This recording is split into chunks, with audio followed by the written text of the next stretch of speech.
Make politics boring again. Make politics boring again. Make politics boring again. Make politics boring again. Hello and welcome to another episode of Make Politics Boring Again, where I answer 5 questions that have been sent in by you, the listeners. Just before we get started, you can now follow the podcast on TikTok at Make Politics Boring Again, so you can listen to the podcast in more bite-sized clips, if that's what you prefer. And you can also submit your questions for the podcast through the comments section or just a direct message, however you like. So be sure to go over there and give us a follow. Now let's get stuck in with the first question, which has been sent in by Gemma in Canada. And they've asked, can tariffs ever have a positive impact?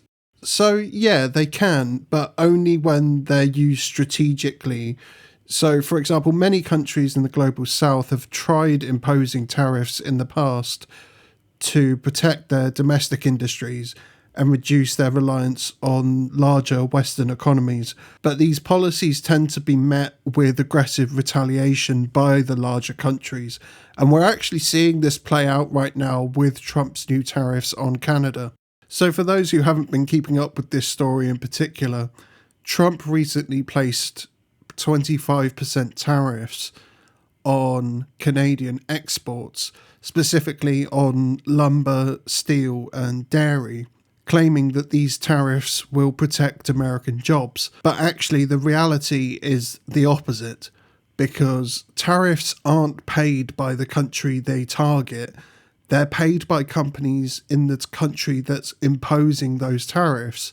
So companies in the United States that import these goods from Canada will now face higher costs, which means they'll either have to cut profits, pass the cost on to consumers, or lay off workers. Trump specifically chose to put tariffs on lumber, steel and dairy because they're crucial to the housing, manufacturing and food production industries. But the price increases on these products will only fuel inflation in the US and reduce the amount that consumers can spend, which could lead to a recession or even a depression. And we know this already because we've seen it before back in 2018 when Trump's tariffs on steel caused job losses. And even further back with the Smoot-Hawley tariffs in 1930, which made the Great Depression even worse. Tariffs aren't always about trade though, as these tariffs show in particular because Trump is using them to push Canada to be more economically dependent on the US and potentially even become the 51st state of the United States. But regardless of whether this is realistic or not, it shows how tariffs can be used as a political weapon and not just an economic tool. So to return to the question about positive impacts of tariffs, if we look further back in history, tariffs have been most effective when they're temporary and part of a broader economic strategy. A good example of this is when South Korea, Japan and China used tariffs between the 1950s and the 1980s to protect their key industries, before opening them up to global markets in the 1990s. But when countries in the global south try the same approach, they face even bigger tariffs and sanctions, or even military intervention. One of the most infamous examples of this is from Chile. In the early 1970s, Chile's President Salvador Allende imposed high tariffs and nationalized Chile's copper industry, which up until that point had been dominated by American corporations. This initially boosted the country's industrial output and made them more economically self-sufficient, but it also threatened the interests of the United States, who responded with trade sanctions and by funding workers' strikes to weaken the country's economy. In 1973, this trade war came to a head as the CIA supported a military coup, resulting in President Allende being overthrown and the infamous dictator Augusto Pinochet being installed as the country's new president. He, of course, immediately reversed the tariffs, privatised the country's industries, and reopened Chile to foreign investors. The coup then led to widespread human rights abuses, with thousands of people being executed, tortured, or just simply disappearing. The country became a testing ground for extreme neoliberal economic policies that benefited foreign corporations but worsened inequality, and the country struggled to recover ever since. That's an example of how tariffs can be used positively to begin with, but it only works if you can resist economic pressure from other countries.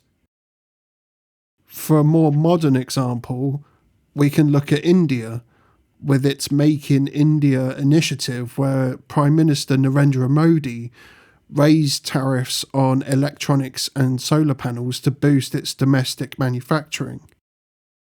These tariffs did work to begin with. Apple and Samsung moved their production to India and made the country the second largest mobile phone manufacturer by 2020. But India soon received pushback from the United States and the World Trade Organization, who ruled that India's solar tariffs violated trade rules, and in 2019 the United States revoked India's trade benefits, which cost the country $5.6 billion in lost exports. Because of these economic pressures, India was then forced to ease some of the tariffs, which limited the long-term success of the original policy. So, while tariffs can protect industries and help to make countries more self-sufficient, they only succeed if a country has the strength to resist external retaliation. When the United States, the World Trade Organization, or multinational corporations see these tariffs as a threat, they push back aggressively through sanctions, through economic pressure, or, as we've seen, through military takeovers. South Korea and China survived this pressure, but Chile and India didn't. So without economic and political leverage in the negotiations, countries risk being crippled or dominated by larger powers. So thank you very much to Gemma in Canada for that question, and don't forget that you can send in your own question that I will answer for you on the show. And once again, you can send it through TikTok, Instagram, Spotify, or through the website makepoliticsboringagain.co.uk. There's various ways to get in touch, so drop us a message. So on to the second question. Why do billionaires donate so much money to charity? So you'll often see philanthropy by billionaires being framed as a force for good, claiming that it helps to fund vaccines, education programs, and it helps to reduce poverty. But this isn't entirely true. This type of charity functions as a mechanism of influence. It allows the ultra-wealthy to shape public policy without any democratic oversight. By selectively funding initiatives that align with their business interests or ideological positions, these elites bypass governments and steer global policy priorities in their own favour. One of the most effective ways philanthropy extends the control that elites have is by making institutions and governments financially dependent on private donors, shifting power away from the public. The Bill and Melinda Gates Foundation is a prime example of this, because they're one of the largest donors to the World Health Organization, which gives their foundation enormous influence over global health policy. The WHO's decisions often align with big pharma's interests, particularly in areas like vaccine distribution and drug patents, rather than prioritising cheaper solutions and allowing developing countries to create their own vaccines that are more affordable. Unsurprisingly, this is an area that Bill Gates has significant investments in. The Open Society Foundations by George Soros are also a good example because they fund civil society groups and political reforms across the world. But yet again, they tend to shape national policies to reflect Soros's own ideological preferences rather than the democratic will of local populations. Philanthropy can also be used as a powerful PR tool because it allows billionaires to rebrand themselves while deflecting scrutiny away from their business practices. Bill Gates has donated hundreds of millions of dollars to media outlets like The Guardian, the BBC, and the New York Times, and as a result, it's rare that you'll see them ever criticise his foundation. In a similar vein, Mark Zuckerberg launched the Chan Zuckerberg Initiative after Facebook's data privacy scandals, and Jeff Bezos unveiled the Bezos Earth Fund after facing backlash over Amazon's labour exploitation and the company's environmental impact. These examples of high-profile philanthropy gives these billionaires a seat at the table in shaping policy on artificial intelligence, climate and education, while diverting attention away from their corporate misconduct. Philanthropy can also be used to control public narratives by funding media organisations, think tanks, and academic research. The Rockefeller Foundation, for example, played a key role in shaping public health policy in ways that benefited the pharmaceutical industry, where the Rockefeller family had major financial stakes. The World Economic Forum promotes a business-driven agenda where billionaires, CEOs and corporate interests shape global policy discussions under the guise of solving global issues, while elected governments are often overlooked or just ignored entirely. None of this is new, though. Philanthropy has always been as much about control as it's been about charity. Andrew Carnegie built a reputation as a philanthropist while brutally suppressing the rights of his workers, and John D. Rockefeller funded public education to ensure that the curriculum aligned with his corporate interests. So philanthropy allows billionaires to dictate global policies and control public discourse in an era of rising inequality. If it were truly about systemic change, it would empower democratic institutions and strengthen labour rights while breaking up monopolies. But instead, it simply places power in the hands of a few elites deciding the future for everyone else. So next we come to the third question of this episode. Are corporations taking over the food supply? The short answer is yes, and it's happening quite quickly too.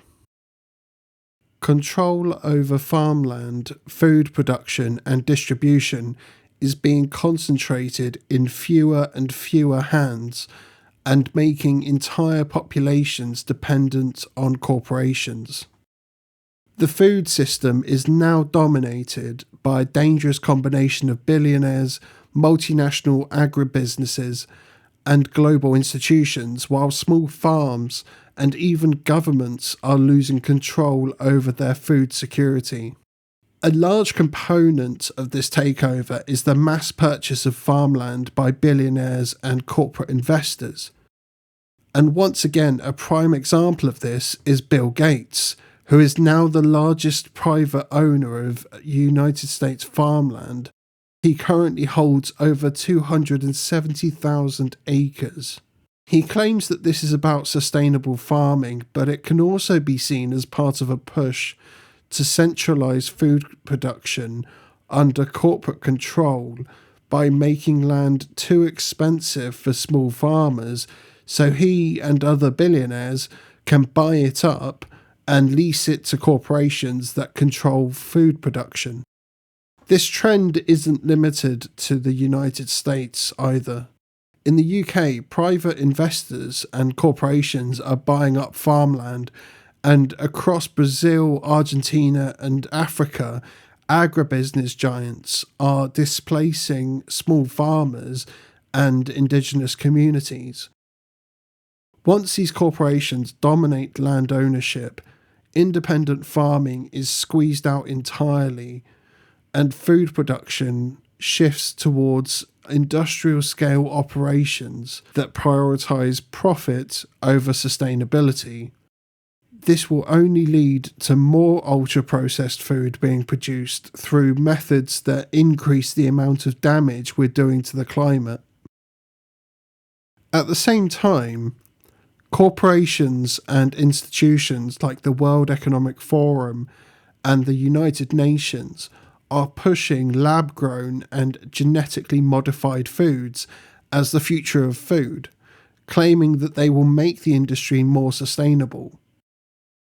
Bill Gates' name pops up yet again because he is a major investor in Beyond Meat, Impossible Foods, and lab-grown meat startups. These alternatives tend to be marketed as solutions to climate change and food security, but they also place more of the food production process under corporate control, which reduces our food sovereignty and increases our dependency on biotech firms.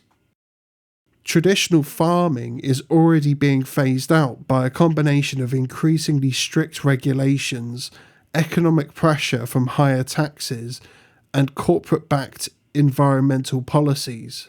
This could result in food production being entirely dictated by multinational agribusinesses, which would severely limit the amount of choice we have as consumers.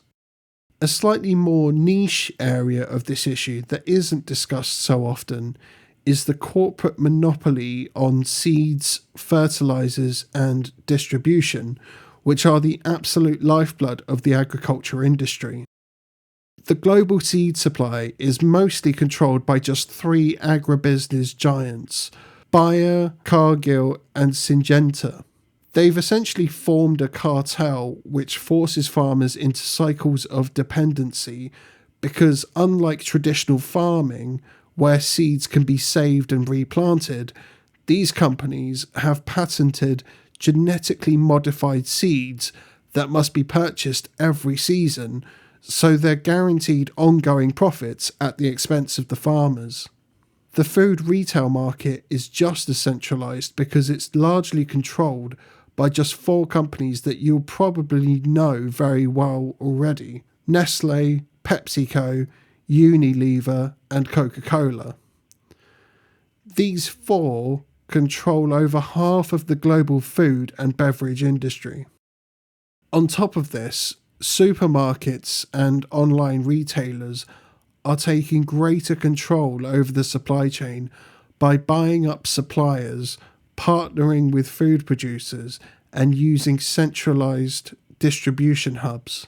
This reduces the number of middlemen and gives retailers more control over pricing and availability, meaning that small farmers and independent suppliers have fewer buyers to sell to, less negotiating power, and a harder time getting their products into stores. Supermarkets are now able to prioritise their own suppliers and undercut independent brands with cheaper private label products, while dictating the prices they pay farmers in order to keep retail prices high. This shift turns the food market into an increasingly closed system where big corporations set the rules and small producers struggle to survive.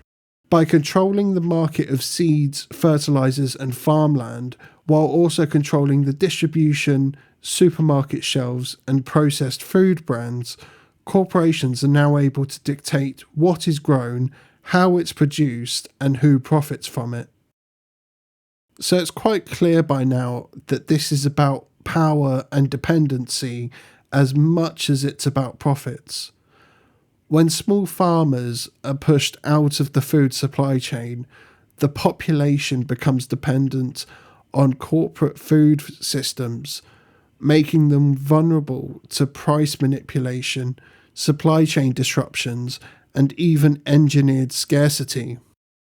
If a few corporations control food supply chains, governments become economically dependent on them. This then allows these companies to shape and dictate farming and trade policies to serve their own interests. Food embargoes have already been used as weapons in the past, and it could start to happen more frequently by corporations rationing the food supply and creating an artificial scarcity of food in order to control who eats and who doesn't, based on corporate and geopolitical interests. At the same time, traditional and local food systems are being systematically eliminated. The rise of lab-grown food, synthetic alternatives, and restrictions on small-scale farming mirrors what happened in the energy sector, where locally produced power was replaced by corporate-controlled grids, leaving populations fully dependent on elite-run systems. If food becomes just another corporate-controlled commodity, communities will be unable to sustain themselves without relying on multinational agribusinesses. The only way to resist this shift is to strengthen alternative food networks, independent farming, and decentralized production. There are currently movements for seed sovereignty, regenerative farming, and community-supported agriculture, which provide ways to push back against corporate control. But governments also need to challenge food monopolies and prioritise policies that empower small farmers over agribusiness giants. In case you think that this is just speculation, all of this is already happening around us. The global food system is being redesigned by billionaires who are buying up farmland, agribusinesses who have a monopoly on seeds, and biotech firms who are pushing synthetic food as the only alternative. This means that a small group of wealthy elites and corporations will control food, and whoever controls the food controls the people. If a handful of corporations dominate food production, eating outside their system may soon become impossible. But this future isn't inevitable, and there is hope. We can resist this shift by strengthening local, independent, and decentralized food systems. This is the only way to keep food in the hands of the people and out of the hands of corporations and billionaires. We're going to take a short break now, but when we come back, I'll be answering the final 2 questions of this episode. And once again, don't forget that you can send in your questions through TikTok, Instagram, Spotify, or through the website makepoliticsboringagain.co.uk. Please hold and we'll answer your call as soon as possible.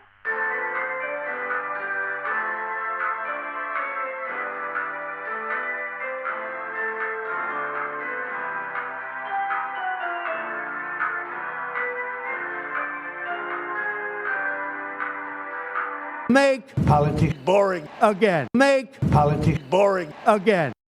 Welcome back. So the next question is, how did the financial elite take over the UK's democracy? So I think it's quite obvious to most of us by now that our government and our economy are run by the finance sector, but many of us probably don't know how it was done, so this requires a bit of a history lesson. Over the past few decades, financial elites have managed to turn the UK economy into a system that prioritises global investors over the public, making democracy even more of an illusion than it already was. Not too long ago, the UK was a country of industry and public ownership, but it's now dominated by the City of London, asset managers and central banks, with policies that are deliberately designed to benefit finance rather than ordinary citizens. This shift began in the 1980s under Thatcher, who deregulated finance, privatised public assets and turned London into a global banking hub. New Labour under Blair then expanded these policies by making the Bank of England independent and removing monetary policy from democratic control while selling off our public services to the private sector.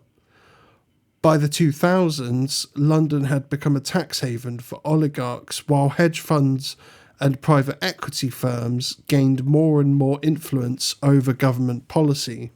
The 2008 financial crisis should have been the ultimate comeuppance for the finance sector, but instead the government bailed out the banks with £137 billion in taxpayer money, while imposing austerity on the public by slashing services, freezing wages, and increasing inequality in the process.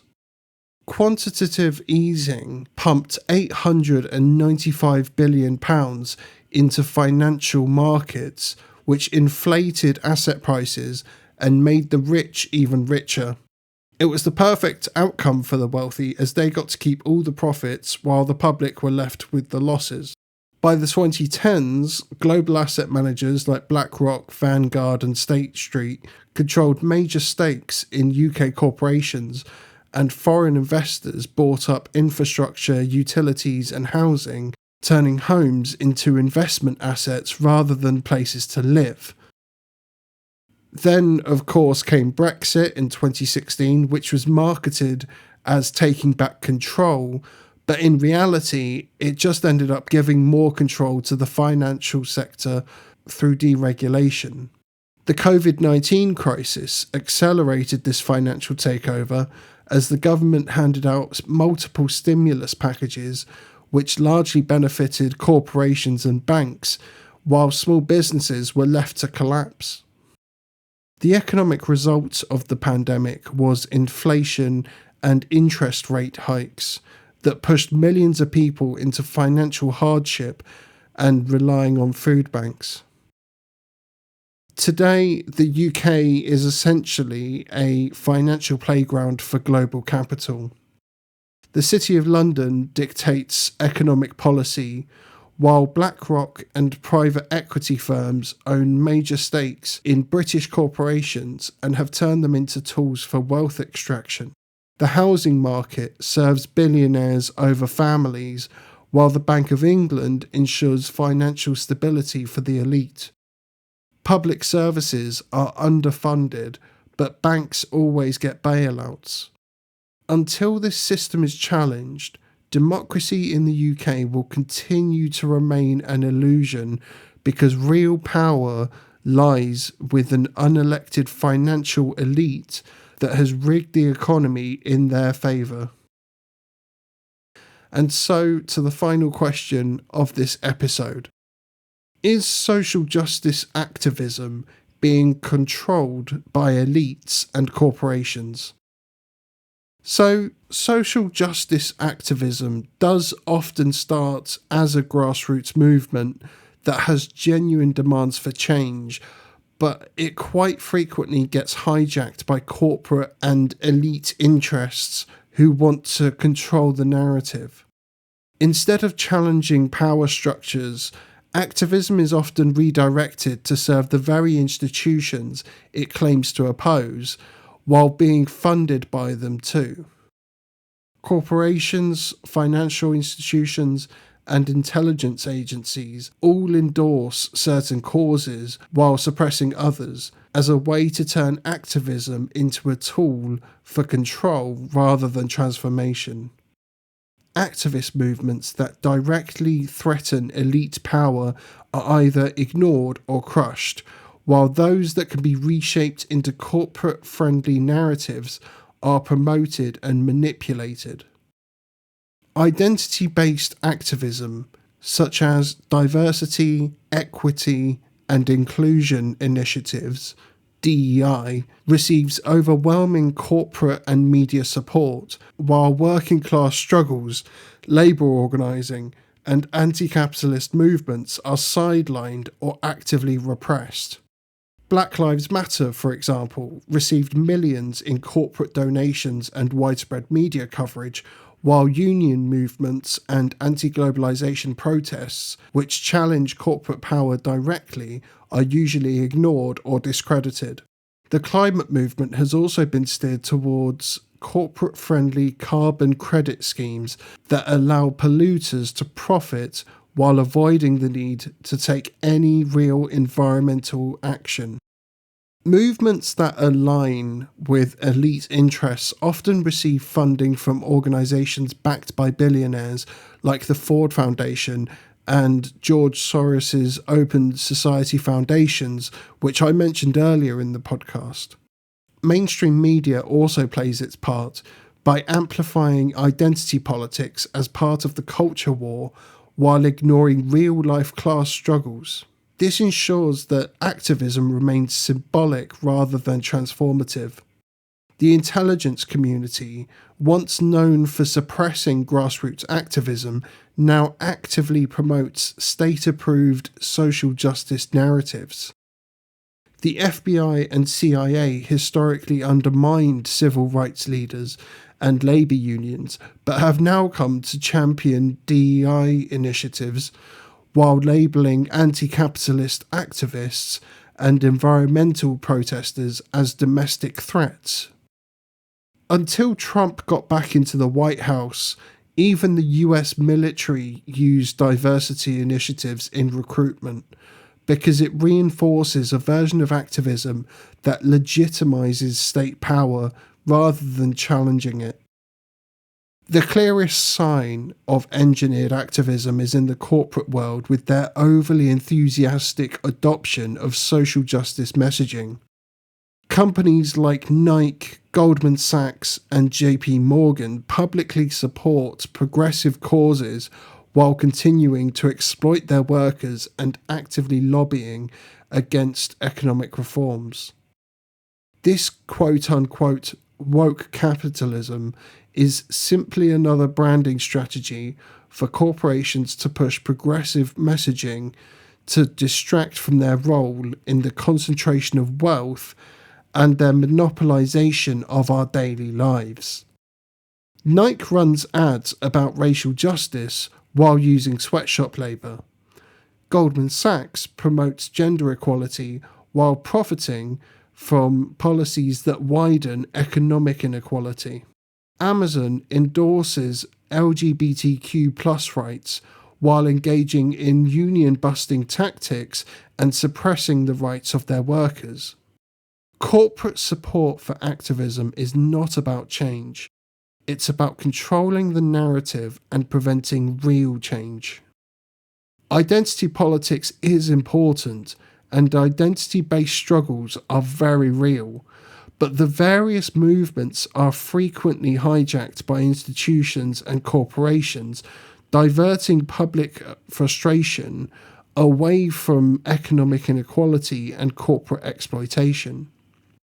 True grassroots movements focused on wealth inequality, labour rights, and corporate accountability are discredited or criminalised, while identity-based activism is encouraged because it keeps people locked in cultural battles that don't directly threaten financial and political elites.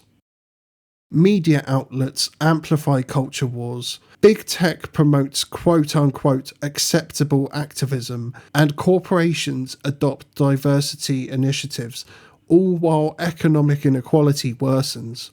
Social justice movements today often function as controlled opposition, giving the illusion of radical change, while real power structures remain untouched. Because of this hijacking, rather than challenging elite control, modern activism has become a tool for managing dissent and redirecting outrage into symbolic victories while keeping real systemic change off the table. So there we have the 5 questions and answers for this episode. Thank you very much for everyone who sent their questions in. I hope that my answers help. And if you want to send in more questions, please feel free to do so. And remember that you can now follow us on TikTok at Make Politics Boring Again. And you can message us there, or Instagram, Spotify. You can leave a comment on the podcast episode, or you can get in touch through the website, makepoliticsboringagain.co.uk. I look forward to hearing your thoughts on the episode, and I hope that you'll join me again next week. Thanks for listening, be kind to each other, and see you next week. Make politics boring again. Make politics boring again. Make politics boring again. Make politics boring again. Make politics boring again. Make politics boring again. Make politics boring again. Make politics